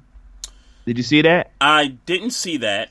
I did see that he posted something about, his departure from the team and all that. Well, before that post, to my understanding, he posted the play that had everybody upset, that caused the skirmish. And then there was conversations about why are you showing Baltimore defense. Then Earl Thomas said something to the effect of, look, y'all didn't have to make this public, and that's why he posted the play. Okay. Let me be clear. Would you have liked Baltimore to quietly cut him? Sure. Well, I don't care about that part all that much. I'm saying Earl Thomas is wrong. Yeah. No question about that. There's no disagreement there. My whole issue from the beginning was that he punched Chuck Clark and they sent him home, and then conversations about cutting him started happening. I didn't like that because I thought that that's what they were going to base their decision off of until I heard about the lateness of the meetings, all the extra stuff and all that stuff. I'm sorry, how often do you really think football teams make decisions based on social media? I would like to think they do. Now, they might not be as discreet about it, but I think they do based on some things like that. I think that percentage is very low. Okay, whether it's low, 10%, 80%, I don't give a damn. I think these teams pay attention to social media, monitoring their players and, and all that stuff. The same way players monitor the media and what they got to say. I think these teams do the same thing. Okay. As far as decision-making goes, I think it does happen. I don't know how often or how little. I don't think that happens. But I think they. But what I think though, I think they'll make a decision, but they'll do their best to not disclose that they made it based off of something they saw on social media. Oh yeah, well, they'll never admit that. Of course. Yeah, that would be stupid. That would just be flat out stupid. Of course, no question. Yeah. No question. Hey, I want to say what up to a couple people in the chat. We got Deacon Dell, What's aka happening? the Blues Man in the building. We also got Kesey, the Professor X. What's happening? Appreciate everybody in the chat, man. So I guess to just kind of wrap up the Earl Thomas talk. Now that I know everything, I'm fine with him being gone. Yeah. I just didn't want him cut because of just that one fight, because that happens all the time. Well, yeah, I think, to put my closure on it, from that moment, I was okay with them cutting him. I was okay with them cutting him and using the fight as a scapegoat. But the real reason they wanted to cut him is because he just wasn't. He wasn't living his contract. In 1 year, he wasn't really living up to his contract. So if you're telling, when I saw tweets about people saying, "Hey, if we cut him right now, we could save X amount of dollars, and we would be getting rid of, really, for lack of a better term, dead weight." Right. I hate, and he made the Pro Bowl last year, but let's be honest, that was honorary. Like, that was just name recognition. That wasn't because of no that performance. was because of who Earl Thomas is. Yeah. Or who he was. Because that wasn't based on his play in 2019. Right. That wasn't the truth. Is there another safety in the AFC last year that you would have put in over Earl Thomas? I feel like there is at free safety. I kind of feel like there was. Minkah Fitzpatrick. Yeah, but he made the Pro Bowl, right? I mean, okay. So you mean besides right. to replace him? Is that what you're saying? Okay, yeah, that's what I'm saying. I don't know because I don't know the safety list. I don't know who made it at safety, so I can't. Like, I feel like that safety from Tennessee had a pretty good season last year. Like I said, I don't know if that safety made it. I just don't know who made the Pro Bowl at safety to say who should be there and who shouldn't be. I don't, and with people opting out and not really wanting to play in the Pro Bowl no more, and like that's true too. So a lot of people get alternative nods because of people not wanting to play. So I don't know who made the Pro Bowl. Yep. Kesey's got a comment in the chat here. He says the court of public opinion is super influential. I kind of agree with that partially. Yeah, I hear you, and sure, you of course you gain intel from anywhere you can gain intel from, and social media. Some people know what they're talking about, and some people just don't. Yeah, they just don't disclose it. That's all. Yeah, right. But I don't think, like, for instance, if and this is not a real situation. If I'm looking at my notes, that's why I'm making this egregious. If people were saying cut Damian Lillard, the Portland Trailblazers are not cutting Damian Lillard because of social media. Of course. you know what I'm saying? Yeah. Of course, no doubt. No doubt about that. Speaking of basketball, man. Yeah, but let's talk basketball now. Let's get into some basketball, man. So everybody over this whole Blazers going to beat the Lakers situation. Are we over that? We over that now? Oh man, we over that? You see Bron on Kobe. You see LeBron on Mamba Day pulling up from the logo. Oh man, hey, they were gonna win anyway, bruh. If they were gonna put the black unis on and it's Kobe Day, they wasn't losing that game last night, bruh. You see that nigga pulling up? You ain't gonna tell me. You're not gonna tell me that LeBron didn't do that. First of all, they was up by a lot. And he was like, all right, let me pull up from the logo. It was up 15-0, man. I would have stared Dame dead. Like, Bron, you could tell Bron that logo jumper was for Damian Lillard. That's who that logo jumper was for. It was that's Art of War type shit. That was warfare type shit. Like, ooh, let me pull up from this logo. If I make it from this logo. Very cerebral. And LeBron's cerebral anyway. So yeah. So I didn't see that. I didn't see that play, but yeah. Yeah, the Blazers are done. Damian Lillard's not going to play in Game 5, so it's pretty much a wrap. It was nice while it lasted, I guess. I mean, Game 1, they got Game 1, and then after that, it was just, Anthony Davis going off, LeBron doing his thing, and I tell you who should get a little bit of love here. KCP had a couple good games shooting the basketball. And if they could get that from him and along with a couple other, shooters on that team, like, give J.R. Smith, a few more minutes on the floor, that could certainly help.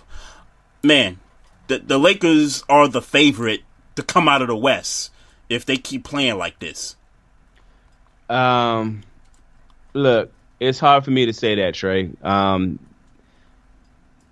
Let me keep it a buck, sir. The Trailblazers were the 8th seed for a reason, and And if I'm being more honest than that, Memphis was the 8th seed. Now I'll give credit to Portland. They beat them in the play-in game, and that's what happened.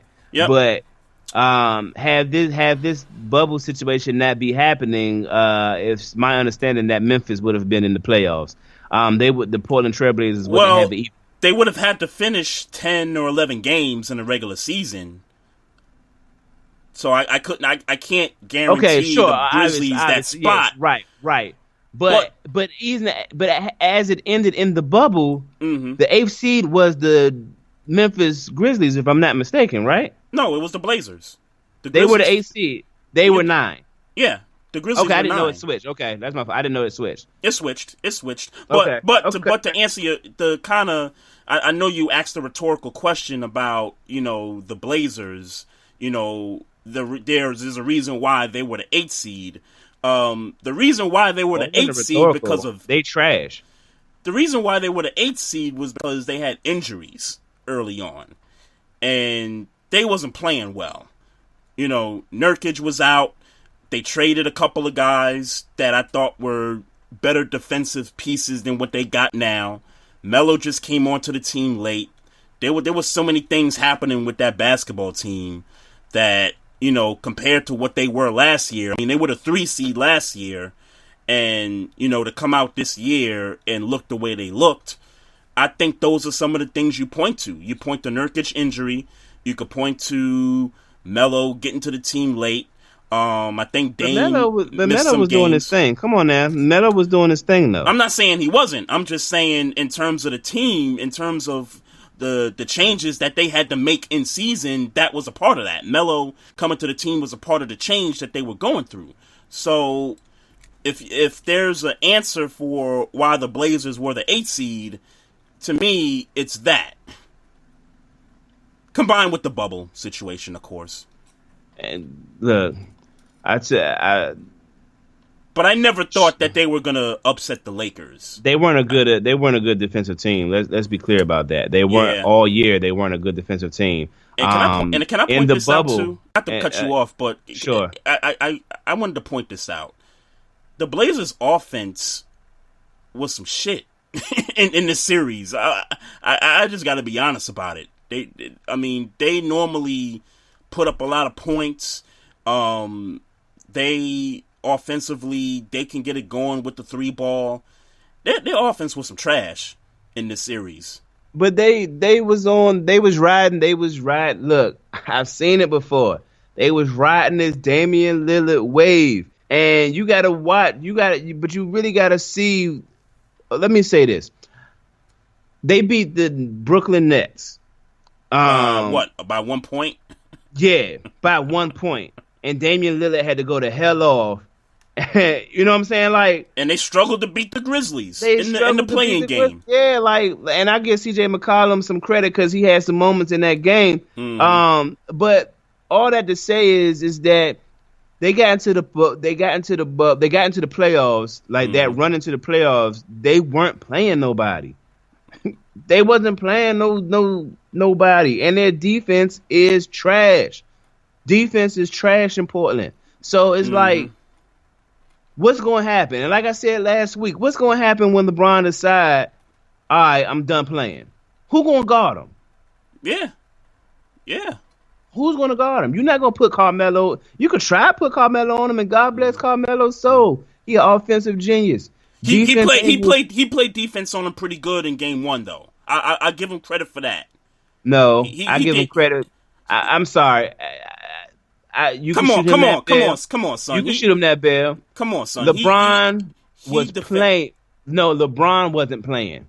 Let me be clear about that. Oh, come on. Because when LeBron decide, so you telling me that Carmelo Anthony can guard LeBron? I didn't say that. I said I said in game 1. I'm not talking about in general. I said in game 1, he played defense on LeBron. Okay, he wasn't like he wasn't getting washed in that game. So was it Carmelo playing good defense or LeBron just on chill? Keep it a buck. LeBron was on chill. LeBron was on chill, but Carmelo was hanging in there with him too. So Carmelo don't get credit for guarding LeBron James when LeBron James was chilling the whole game. If that's the case, we could just pick a player and be like, oh, they're gonna decide to play on this night, but this other night they just decide they're just not gonna play. But the proof is in the pudding, dog. When LeBron said, all right, enough, we ain't talking about Carmelo's defense. Aren't we tired of this talk about when LeBron wants to do this? Like, I'm kind of tired of this talk. Like, look, but it's the truth. We consider LeBron the best in the game right now, right? We consider him, if he's not the best, he's second, right? Yeah. So why are we having this conversation about taking games off or taking quarters off? Like, because he does it. Like. Because he does it. That just makes me sick, man.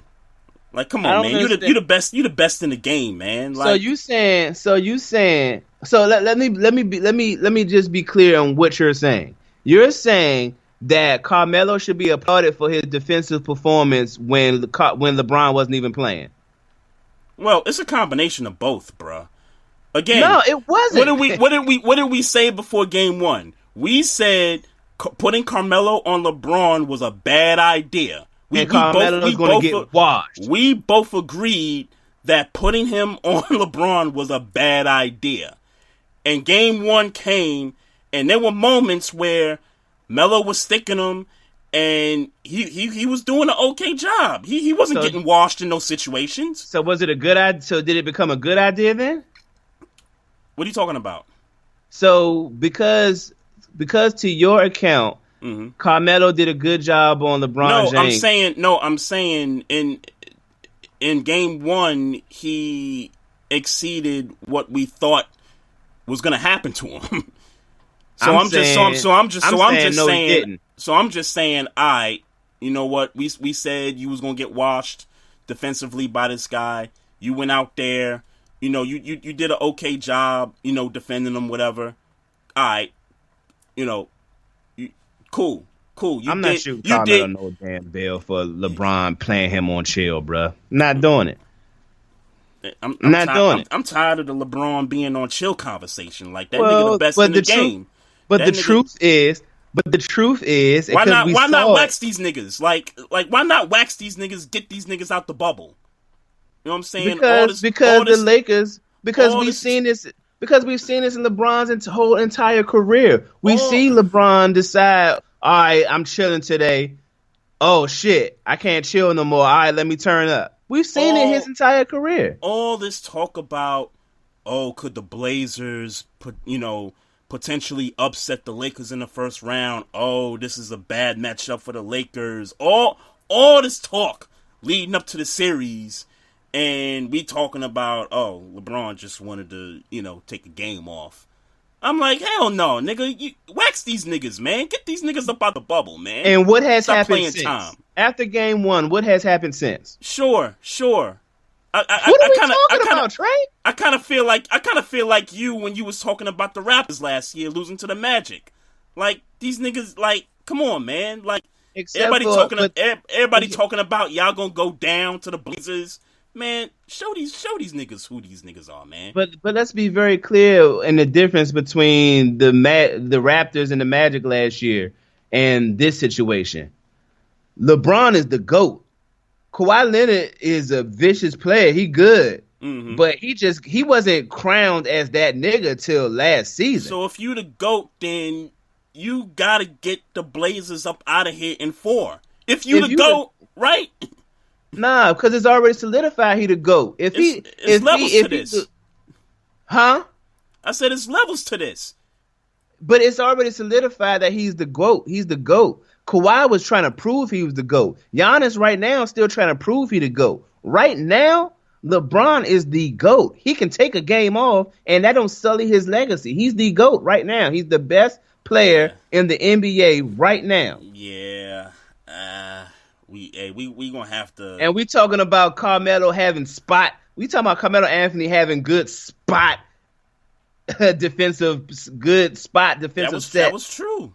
I never said he was a great defender. I just said he had Nobody's saying a that. moment. Yeah, but I'm saying that's wrong. He didn't have a good defensive set. LeBron was chilling. Nah, if you the GOAT, you can't let these little niggas in the game, man. Yes, you can. You Yeah. do it. Players do it all the time. Yes, you can. Yeah, well, People take games off. apparently that's what the Greek Freak and Kawhi did against the Magic. Apparently, and these niggas ain't on LeBron level. Facts. But, so niggas do it, man. Hey, so tonight. Well, no, not tonight. Tomorrow night, they getting them up out of there, right? I mean, come on. I got nothing else. And let's be clear. Mm-hmm. LeBron might take the night off, and they're still going to win. What to get more games in? Because might take the night off. Because us fans want to see basketball. We want to see more basketball. No, because they're still going to. The Blazers are still going to lose. Sure. If LeBron takes the night off tomorrow night, look, the Blazers are done regardless. Damian Lillard's not playing, and that's my point. There's no Dame dollar. There's no Dame time. Get these niggas up out the bubble. I don't want to hear I'm gonna take a night off. Get these niggas out the bubble. He could take the night off, and they're still gonna win though. So he could take a night off. Man, if y'all gonna hear from me if this nigga LeBron James takes the night off tomorrow night, man. Y'all gonna hear from me. So if LeBron takes the night off and they win, they're gonna hear from you. They're gonna win the series. I'm not the beauty. No. If they win tomorrow and LeBron takes the night off tomorrow, I'm not talking about game 6, 7, whatever. Well, I'm just talking about they better win the game. I don't care what the stats are tomorrow. I'm just saying win the damn game. Get this they're team. Winning the game. Send this team home. They're winning the game. That's what I'm saying. But I'm saying that they're going to win the game, and LeBron might chill tomorrow. Okay. Yeah. Okay. Fine. I'm just saying win the game. Don't extend this thing longer than it needs to be. That's my point. Yeah, but like I said, that won't happen. Donovan. So you think they lose? You think they lose tomorrow? The Lakers. No. Oh, okay. You said it won't happen. I thought you were saying something else. No, I'm saying that if LeBron takes the night off, the Lakers are still going to win tomorrow. Well, he better, if he takes the night off, he better hope his team pick it up. Who's going to guard Anthony Davis? There's so many factors, bro. Nobody's going to guard Anthony Davis, but that don't mean that they're going to let one, squeal by. So, I'm saying that on a chill night, with no Damian Lillard, no Nurkic, obviously Collins is out the rest of the year. The Lakers better win tomorrow night. I'm saying it's guaranteed. And if they don't win, and he's taking a night off, y'all gonna hear from me. But of course that would be the case. I'm talking about when they win. If LeBron takes the night off, that's just fine. As long as they win, yeah. Truth be told, he caught no smoke for losing game 1, and he was on chill. He caught no smoke. Okay, well, because we knew what was up. Well, look, if he lose tomorrow, I'm giving them all the smoke. Like we talked about it already. This is the worst defensive team in the playoffs. They don't have Dame, and everything tells you that this is probably another blowout. So what happens? So what happens if they lose? Are we in fear that they're going to lose Game 7? No, I'm just gonna give LeBron. I'm just gonna give LeBron smoke. That's all. They're gonna win the series. I just want it to be over because I think the point has been proven. Early in the series, the Blazers have no chance. Even after all the hype, the Blazers have no chance. We knew this. Facts. So, what about Nuggets and Jazz? Where you want to get at with this one? Woo, that boy Donovan Mitchell. So what's his stats right now? Where he at? What you mean right now? I thought you was watching the game. I'm sorry. Oh no, I'm not watching the game. No, I don't know. I thought you was watching the game. Okay. I got the game on. I'm just not paying attention to it. Oh, nah, I got some totally different shit on my TV. I guess you seeing me look up. I got some totally different shit on my TV. I saw you look up. That's why I thought you was looking to, but you say woo Donovan Mitchell, you talking about that 50 joint that he dropped. I'm talking about Donovan. Look, it's crazy to me. It's crazy to me because when we was having this Chris Paul conversation, I'll let you. We'll get to that series in a minute. Sure. We'll get there. Yep. It's funny to me that the players I've mentioned, and in that scenario, like Donovan Mitchell, I don't know, Donovan Mitchell, Murray. Jamal Murray. Yep. Those are the guys, and those are the same exact guys I was mentioning. Like CP don't want it with those. Those are different dogs.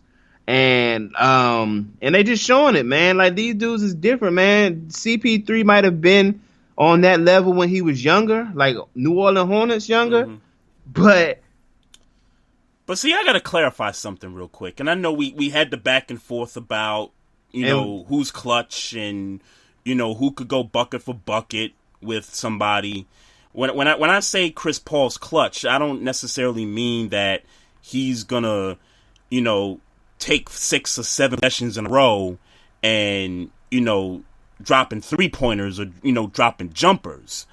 I was alluding to the fact that if the Thunder keep you close in the game, and it's a 1-point game, 2-point game, whatever in the fourth quarter, and you need a bucket or, you need some clutch down the stretch, that dude, Chris Paul is gonna show up. Now, is he gonna run sets? Punch you in the nuts when he does it. Yeah, which is which is crazy. Who that did he? I can't remember who he punched. Yeah, in the but nuts, you know what that says. But even in that, and I know the press is out about Chris Paul has always been a dirty player, whatever. But you know what that says to me when ball players do shit like that. It says to me that they can't separate on their own will. Yeah. It's more of the reason why it's like, nah, Chris Paul ain't that dude no more. He might have been a long time ago, but he's just not that dude. Well, I think, and I kind of need to apologize to Chris Paul in a sense, because I was one of the guys that thought that the Thunder was going to start off they were going to start off bad this season, and that Chris Paul was going to be pissed off and he was going to want to be traded. That's exactly how I thought this situation was going to end.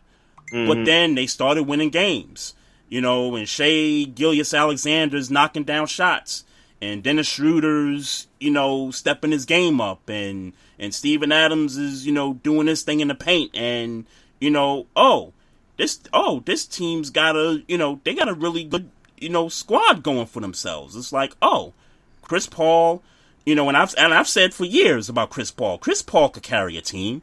Maybe not to the finals by himself, but Chris Paul could carry a team, and I think he proved that this season with the Thunder, given the low expectations. Carry a team. Define carrying a team. Winning record, playoff contender, not championship contender, playoff contender, which they did.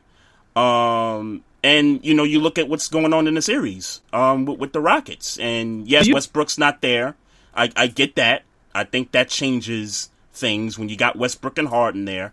That's difficult to defend, but I think when it comes to running an offense, I think he's still good at doing just that. Is he the same player he was from his Hornets days and, for part of that Clipper run he was at? No, he's not the same guy. He's 35 years old. He's on the wrong side. So, yeah, I get that. But I think he's shown this season with the Thunder that in terms of leadership and still being able to have those point guard skills, he can lead a team. He can lead a team to some success, which he's done. So are you saying he's leading his team or carrying his team? Because in my mind, those are two different things. Well, I think he's doing both. Let me put it like that. I think he's doing both. I think he's got some good players around him too, though. That's my point. Because Schroeder is scoring 30. Alexander is putting up points. And let's be clear. Granted, they're not doing it every game, but you'll get a game or two where they are dropping 30. This is a team effort, and he's leading the team. He's not carrying the team. He's running sets, and it's the same thing I've been saying to you about Chris Paul. Chris Paul is a above average point guard, a legendary point guard. But when it comes to having to put the team on his back, that's not who he is as a player. He's shown flashes of it back in New Orleans. He's done that. He's done that in the past. He's done that with the Clippers. He's knocked down some big shots. Never in the Los Angeles Clippers tenure put the team on his back. But he's knocked down some big shots to win them series. But all my argument has ever been about CP3 is that when it's time to put the team on his back, to go bucket for bucket with somebody, he can't do that with nobody in that Western Conference. He can't do it. Yeah, he can't do it consistently. They are a good set team, meaning on the offense, open shot, that thing. That's what they're doing against the Rockets. They're not. Whereas when asses get tight and we need buckets, we know what James Harden do. When it's time for asses getting tight, I know you saying you need to see it from Donovan Mitchell. You're seeing it now, right? And I gave him credit. Murray. I never said I was wrong. My point is that when CP3 ain't that dude, so you asking me why I picked the Rockets because they don't have nobody on the Thunder when it's time to do That's that. Not a bad pick, by the way. Sure. I picked the Rockets because in that moment, my point is that when it's time to get there, there's nobody on the Thunder that can do that. And you kept telling CP3. No, CP3 can't do that. He did it in Game 4. I mean, no. He hit a shot. No, he hit like 3-4 shots, bro. I watched the whole game. He took over. You're telling me that there was a section in the game where he took over the entire game. No, I didn't say the entire game. I said for about 3 to 4 possessions, he knocked down some jumpers that kept them in the game, and then they tailed away, shortly after that. I'm not saying he does this. I'm not saying he does this consistently. We know James Harden does this consistently. We know LeBron James can do this consistently. We know there's a handful of other cats in the league that can do this consistently. Chris Paul can't do that consistently. That's all my argument was. But don't say he can't do it at all. That's my point. Because I've seen him in the past. You seen him do it 10 years ago, Trey. He's done it with the Clippers, bruh. He's knocked down shots to win series when he was with the Clippers, bruh. Not talking about buzzer beaters. I'm not talking about daggers. I'm talking about taking over a quarter. Doesn't that matter? We're talking about the argument is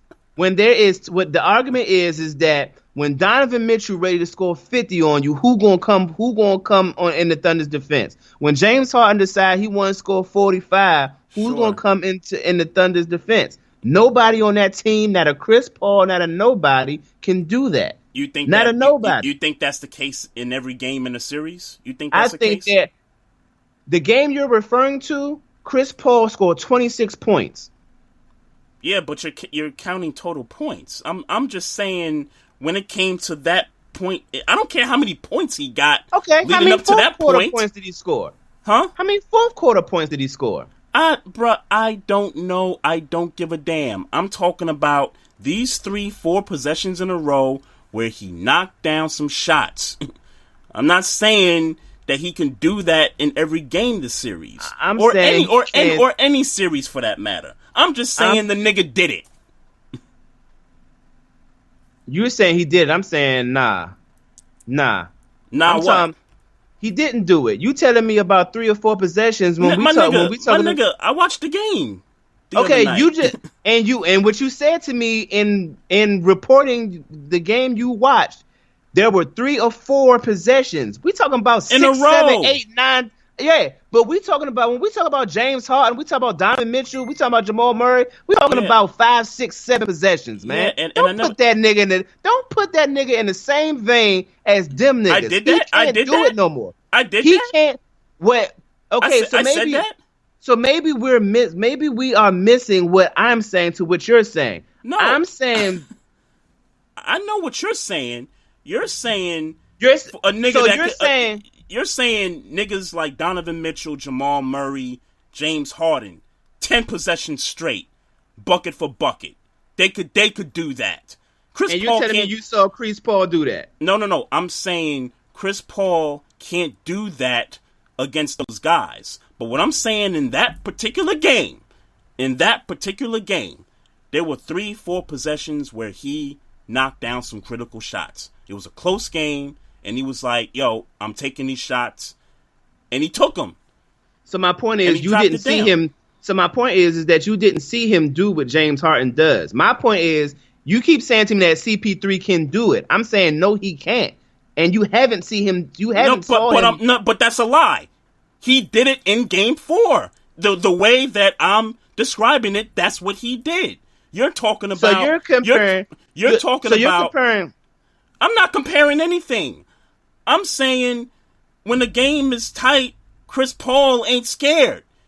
If he's going to take some shots, we're not talking about him being scared. We're talking about can he do it. He's going to take shots. We're not talking about him being scared to do it. We're saying can he do it? He can. He's done it. That's what I'm trying to say. So again, you're saying he's done what James Harden and them niggas do? Oh my God. With the comparisons, bro. I'm not comparing because the whole conversation is a comparison. My statement was, and I'm saying there is no comparison when it comes to 2, 3, 4 possessions in a row versus 10 possessions in a row. Of course, there's no comparison. I'm not trying to put that. I'm not trying to put a guy in the same lane as those guys. I'm not doing that. But then you follow that statement with he did it in game 4. No, he didn't do what them niggas do. No, I said he scored on 3, 4 possessions in a row. And I didn't say he did it for 11 possessions in a row. I didn't say that. I said he did it for 3, 4 possessions in a row. That game was a tight game. Go ahead. I'm gonna close the conversation because you're clearly, and I don't, because you're. I'm explaining to you what happened in the game. But the initial conversation, when we had this conversation a podcast or 2 podcasts ago, right, was you said stop sleeping on CP3, and I said, and I inquired, why would you say that? Right, because when asses get tight, CP3 can do it. I've seen him do it. These are your words, correct? Right. I've seen him knock down some shots. And when a game is tight in the fourth quarter, I never said that the guy was going to go bucket for bucket on 10, 12 possessions against a guy like James Harden or Kevin Durant. I never said that. But what I said is that in order for the Thunder to have a chance against the Rockets, there's going to have to be somebody that can do that. That was my rebuttal to what you said.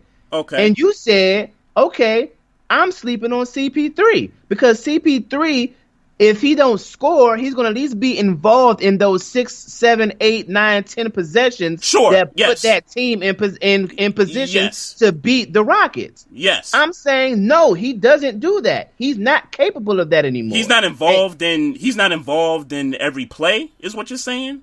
I'm saying that there are players. I don't have to name them all over again. Yep. That when asses get tight, give me the ball. I'm either going to score the points, get fouled for the free throws, or make the pass that's going to make it the easy assist, the easy joint where it's bung, where I was responsible for us as a team scoring back to back. Right. I'm saying Chris Paul is no longer capable of that, and it shows in his play. Now, in game 4, yep. The game, I didn't watch the entire sequence. What you're referring to is 3 or 4. So yes, 3 or 4 is cool, but that's not on the level of and I never guys. said that was, and that's what I'm saying. I never said that was on the level to that. So understand why I'm sleep on Chris Paul.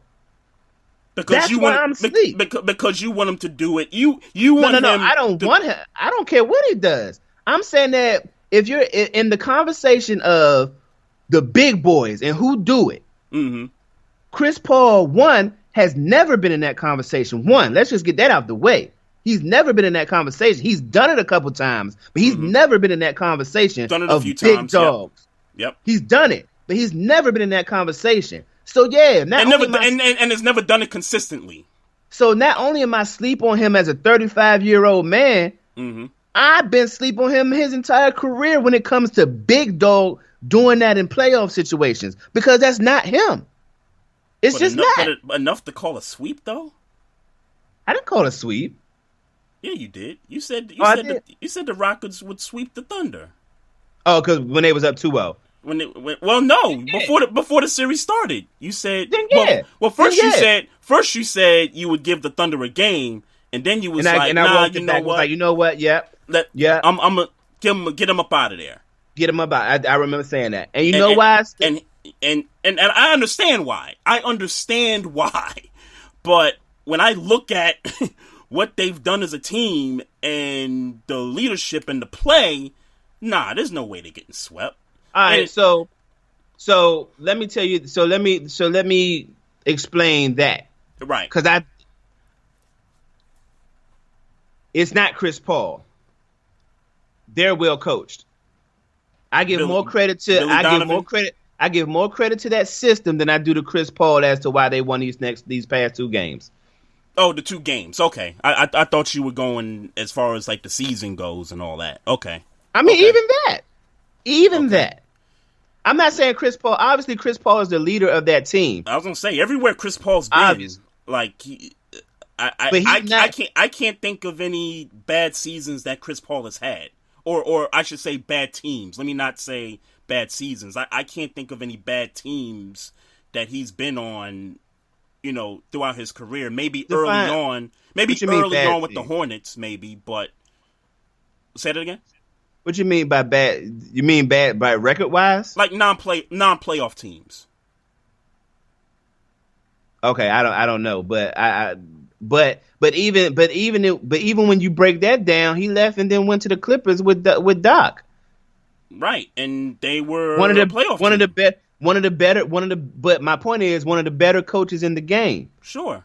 So again, is he really great is he that guy, or is he really great at running systems? Is he just a really great point guard? I think he's a really great point guard. Hall of Fame. He's not.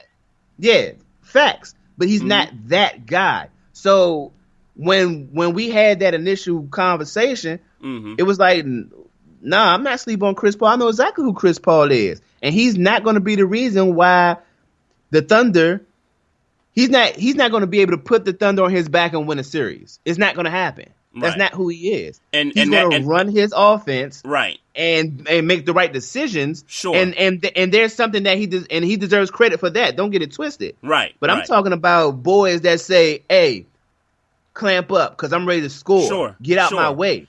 And just understand that, like, throughout the course of a series, every game ain't gonna go like that. You know what I'm saying? Like, I'm watching these games and niggas is getting blown out. Like, cats don't even have the opportunity to, make a comeback. Like we saw against, Portland and the Lakers, the other night. They had no shot from opening tip. So, yeah, but that's because big boys decided, hey, I don't want to give them a shot today. I ain't even gonna go there, man. If I'm lying, I'm flying, dog. When big dogs say I'm done, big dogs say I'm done. Michael Jordan, when he say I'm done, nigga, I'm done.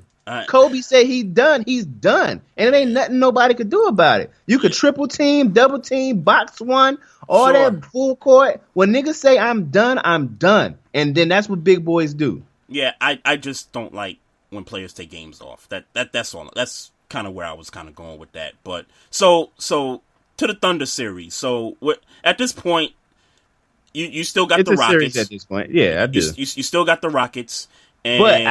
But I'll say this. Mm-hmm. I would be okay with the Thunder winning because, like I said, they're playing good team ball. They're playing good team ball. Mm-hmm. So I'd be okay with. And I think on top of that, when you look at the amount of threes that the Rockets are taking per game, it's like 50 plus a game. And during some stretches, they going to knock them shots down. Like I think in the third quarter, they knocked like 8 or 9 in a row by like 4 or 5 different guys. And then you get to the fourth where it's brick after brick after brick. And then we got to talk, but then also the other thing is if the Rockets lose, once again, you got to come Tony back. Getting up out of there. Tony getting up out of there. Well, yeah, that maybe, but it got to come back to James Harden. Mm-hmm. Yep. Because James Harden is the guy that we talk of that we've been arguing and yelling about. That we keep saying, hey, that dude can get buckets. He's the guy that had. He got this. He's the dude that can say, I'm done with this. And if he, at some point,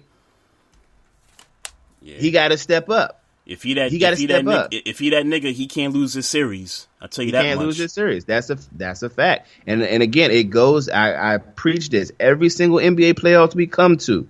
Big dog time. You got to have somebody that's going to say, you know what? Sure. Nah, we're not losing this series. Sure. No question. No question about it. I mean, in some cases, and it's not many cases like this, but you have a guy off the bench maybe, once in a while get hot, and there's just nothing the team could do about it. It happens. It happens. Yeah, but I'm talking about big boys. Yeah, and yes, sure, that happens. I'm talking about big boys. I ain't got no. Because I think you and I agree that most of the time the team with the best player in the series more likely wins the series, and we've also seen where the team with the best player in the series doesn't always win the series. We've seen series like that. And then we talking about amazingly coached teams. We're not talking that's the thing. We're talking about amazingly coached teams. Like when we talk about LeBron, when that happened, Greg Popovich. When you talked about the Lakers in 2004, Greg Popovich. When you talked to you know what I'm saying? Did we talk about that with Golden State? When Golden State lost to when Golden State beat Cleveland, when they beat Cleveland the first time. Yeah, that's no, because we talking big dog versus big dog. And then that's the thing. Golden State, and it's funny because I was just thinking about Golden State. Golden State had 2 of those dudes on their team. Mm-hmm. And Klay Thompson and Steph, I'm taking over. Yeah, Steph could shoot the lights out. I don't know that he's a dog per se. Shit, you got Steph Curry fucked up in 16 and 17. I don't think I do. Like I said, that man shoot the lights out. I just don't think. I mean, you had Steph. If you're talking about right now, all right, I'm with you.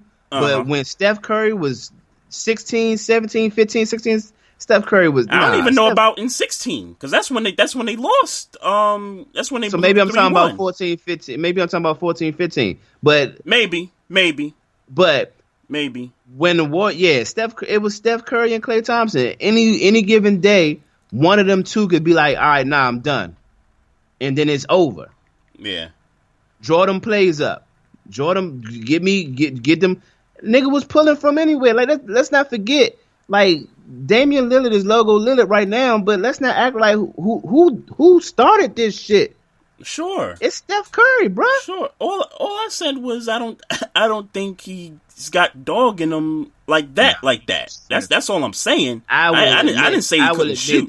I will admit that he's not as offensively skilled as Damian Lillard. I'll admit that. He don't got that. He don't. Or got James that. Harden for that matter. Yeah, 100%. Or Russell Westbrook. Like, there are people that's better than him 100%. But when he was like, "Oh, let's go," it was go time, and he could shoot it better than Russ, though. It wasn't no. I'm not talking about just being a shooter. I'm talking about takeover time. It's plenty of people better than Steph Curry. Even then, there was plenty of people better, But when it was time to go, wasn't nobody stopping him. He was yanking, crossing, and he was throwing it up from anywhere, and that shit was going in. That's his skill. He is the best. Right, that's a skill. Right, that's a skill.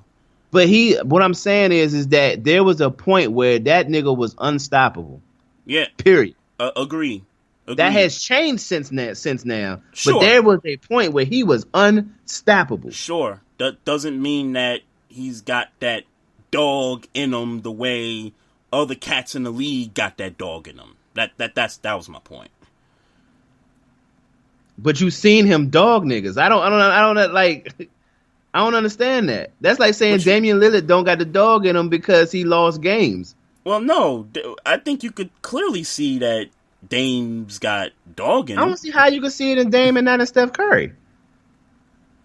Well, Dame could take it. Well, I don't want to say he could take it to the rack and not say Steph can't take it to the rack, because I've seen Steph take it to the rack on, several occasions. But for the most part, Steph wants to shoot. I don't think Dame just wants to shoot. I think Dame is a better all-around player than Steph Curry. I get that, but I don't see how you don't see that dog. That's crazy. You know how hard it is to have how hard it is to be double teamed, have to yank your way out of three people and then throw a shot out of the middle of the win, and like that's a skill, and it goes in. And let's be clear, it goes in, or it was going in. And we're not just talking about a guy that's streaky. Like, he does this. you know what I'm saying? He does this. Yeah, we definitely stretching this conversation. Last thing, I don't know if you wanted to go through every single series, because that wasn't my plan. But it was my plan. But since we're over time, I'm just kind of like, I think the Nuggets are going home tonight. That's just where I stand at right now. I'm not mad. I'm wrong then, because they're up by 6. The Nuggets, that is, they're up by 6, and it's 43 seconds left. So that's still plenty of time though. So it is. Without looking at the game and knowing what went on, I think I'm wrong there. I guess the Nuggets will find a way to get this one. I gotta hold on to my Thunder pick just because I made the upset pick. So it's 2-2. They got a chance. So I'm sticking to Thunder in 6. You still got Rockets.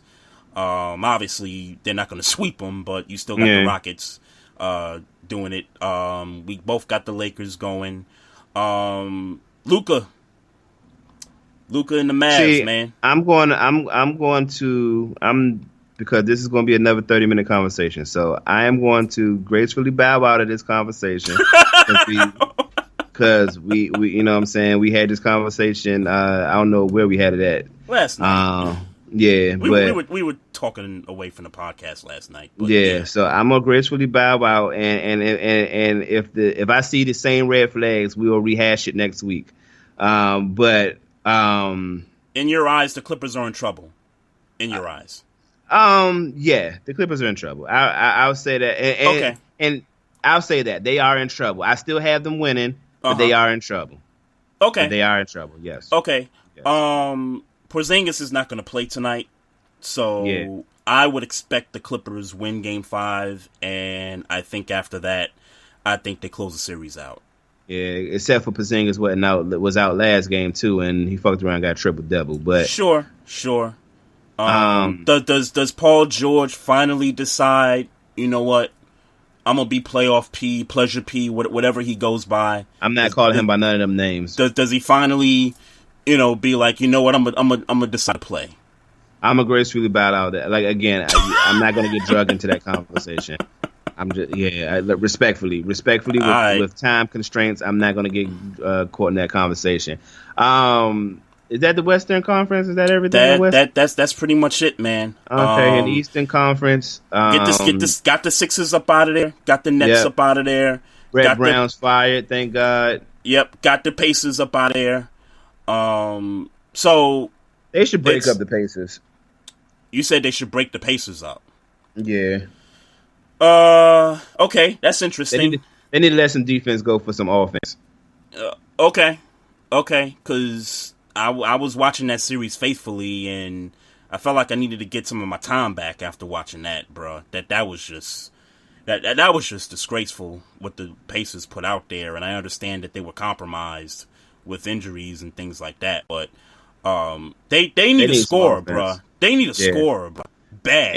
And it's like I've been saying, I've been trying to give Oladipo his flowers, while he was doing it, and all that cute stuff. He's not the same right now. Well, look, he's not the same right now.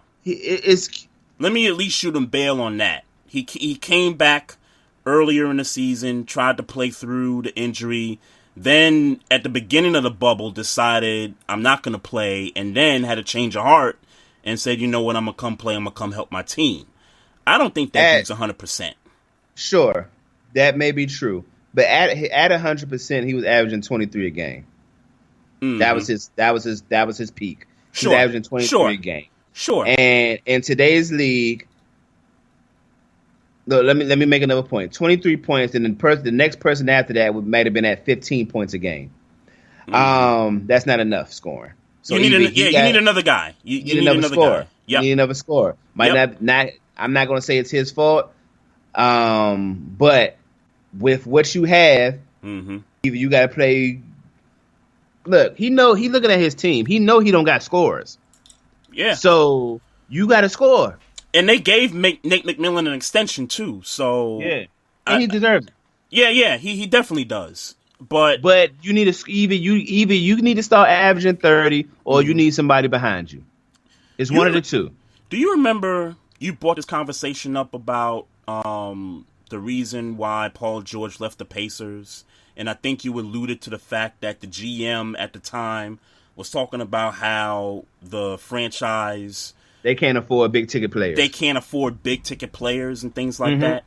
Yep. So when I think back to that and kind of fast forward and watch how this team operates, it kind of makes sense to me in a way why they play the style of basketball the way they do, because mm-hmm. cats don't want to go to Indiana to ball, and so they got to get guys that they got to get goons basically.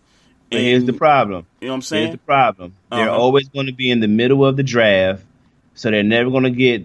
Right. I ain't gonna say never. They gotta hope. They gotta hope that they get a bit. That they get somebody like T.J. Warren who might become a scoring prowess, but it's a crapshoot. I don't believe it. I don't believe it. I'm just saying that they got to kind of hope they draft that guy that's going to take them to the next level, because they're never going to, or they got to start tanking. Mm-hmm. Yeah. Or they got to start tanking. Yeah, because the Pacers, and, I give them credit because, I wish the Knicks was like that, making the playoffs every year, trading away a star for another guy, and then still, don't miss a beat, still make the playoffs. I wish the Knicks was like that.